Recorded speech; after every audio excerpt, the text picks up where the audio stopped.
હસવાનું કારણ મને કહી દે જાનું, મારે શું સમજવું? બબીતા એક શાળામાં શિક્ષિકા હતી. તેની ઉંમર 37 વર્ષની હતી અને તે ખૂબ જ સુંદર અને તે પતિવ્રતા પણ હતી. તેણે ક્યારેય તેના પતિ સાથે છેતરપિંડી કરી ન હતી. આજે રવિવાર હોવાથી સ્કૂલની અંદર રજા હતી. બપોરે લગભગ 1 વાગ્યાની આસપાસ બબીતા નાહવા માટે ગઈ. ગરમ ગરમ પાણી તેને એક અલગ જ અહેસાસ કરાવી રહ્યું હતું. બાથટબની અંદર બેસીને તે આનંદ માણી રહી હતી. લગભગ 30 મિનિટ સ્નાન કર્યા પછી તેણે કોટનની સાડી પહેરી. તેને થોડી ભૂખ લાગી એટલે નીચે આવીને તેણે સેન્ડવિચ બનાવી. સેન્ડવિચ ખાધા પછી તે પોતાના કપડાં સૂકવવા માટે ટેરેસ પર ગઈ તો તેને પડોશમાં રહેતા એક વ્યક્તિને કસરત કરતો જોયો. તે પડોશી પણ તેની નોંધ લીધી. ટેરેસ પર આવા સુંદર મજાના આંટીને જોઈને તે અચાનક ચોંકી ગયો. તેનું નામ રાહુલ હતું અને તે એક જાણીતી મોબાઈલ કંપનીની અંદર કામ કરતો હતો. તે ખૂબ જ શરમ અને નિર્દોષ હતો. આંટીના ગયા પછી તેની શરીર ધ્રુજી રહ્યું હતું. તે ઊંચા નીચા આગળ પાછળ હાથ કરીને જોર જોરથી હલાવવા લાગ્યો અને તેને આખા શરીરને પરસેવો થઈ ગયો અને તેના ટીપાં જમીન ઉપર પડ્યા. થોડીવાર આરામ કર્યા પછી રાહુલ પોતે પોતાના ફ્લેટમાં ગયો. હવે બબીતા પણ સેન્ડવિચ ખાતાનો વિચાર કરી રહી હતી. પણ તે તેના પતિ સાથે કોઈ રમત કરવા માંગતી ન હતી. તે બગડેલી પ્લેટો રસોડામાં મૂકવા માટે ગઈ તો તેણે જોયું કે તેનો નવો થોડોક લીકેજ થઈ ગયો હતો. એટલે તે બાજુમાં ફ્લેટ રહેતા રાહુલને બોલાવવા માટે ગઈ.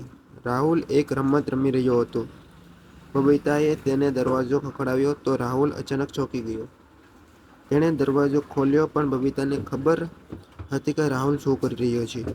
પછી તેણે પૂછ્યું, શું તું મને રસોડામાં લીકેજ થયેલા મારા નળને સારો કરી આપવામાં મારી મદદ કરીશ? રાહુલે હા કહી અને તેની સાથે તેના ફ્લેટ ઉપર ગયો અને તે રસોડાની અંદર લીકેજ ઠીક કરવા લાગ્યો. બબીતા ત્યાં ઊભા બધું જોઈ રહી હતી. થોડીવાર પછી કામ પૂરું થયું. બબીતાએ તેના માટે ચા બનાવી અને થોડોક નાસ્તો પણ બનાવ્યો. બંને ચા નાસ્તો કરવા બેઠા ત્યાં અચાનક રાહુલે તેની ટી-શર્ટ પર થોડી ચા નાખી દીધી અને કહેવા લાગ્યો કે કંઈ વાંધો નહીં, બધું ઠીક છે, કંઈ થયું નહીં. તો બબીતા કહેવા લાગી કે તારી ટી-શર્ટ ઉતાર, સાફ કરી આપું. રાહુલે ટી-શર્ટ બબીતાને આપ્યું અને બબીતાએ સૂકવવા માટે લટકાવી દીધું અને પછી આવીને રાહુલનું શરીર જોયું. તે ખૂબ જ મજબૂત એબ્સ ધરાવતો હતો. તેણે રાહુલનો મણકો પણ જોયો. તે ખૂબ જ વજનદાર હતો. બબીતા વિચારવા લાગી કે મારે એક ડગલું આગળ વધવું કે નહીં, પણ રાહુલ સમજી રહ્યો હતો કે તે આગળ વધવામાં ડરે છે. આથી તેણે બબીતાને પોતાની નજીક ખેંચીને બકી કરવા લાગ્યો. તો બબીતા કહેવા લાગી કે તું તોફાની છોકરો છે. બબીતા કહેવા લાગી કે શું તમે કુંવારા છો? તો રાહુલે કહ્યું નહીં. તો બબીતાએ કહ્યું કે તમારે પત્ની છે? તો રાહુલે કહ્યું હા, મારે 15 પત્ની છે. રાહુલ બાળકની જેમ તેને નમન કરવા લાગ્યો અને 20 કિલોનો મણકો તેણે બબીતાને આપ્યો. જ્યારે તેણે નીચે હાથ ફેરવ્યો તો હજી પાણી લીકેજ થતું જણાયું.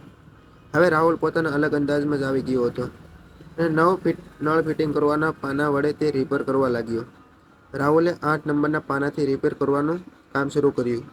છતાં નળ લીકેજ થઈ રહ્યો હતો. એટલે બબીતા કહી રહી હતી કે રાહુલ, તું જોર લગાડ, હજી લીકેજ થઈ રહ્યું છે. જો મોટું પાનું હોય તો તેને લગાડ. એટલે રાહુલે થોડી વધારે મહેનત કરી અને પાનાને જોરથી ફેરવવા લાગ્યો તો નળ આટા જતા રહ્યા અને એક જોરદાર ફુવારો થયો અને ત્યાં હાજર બબીતા આંટી પૂરેપૂરા ભીંજાઈ ગયા.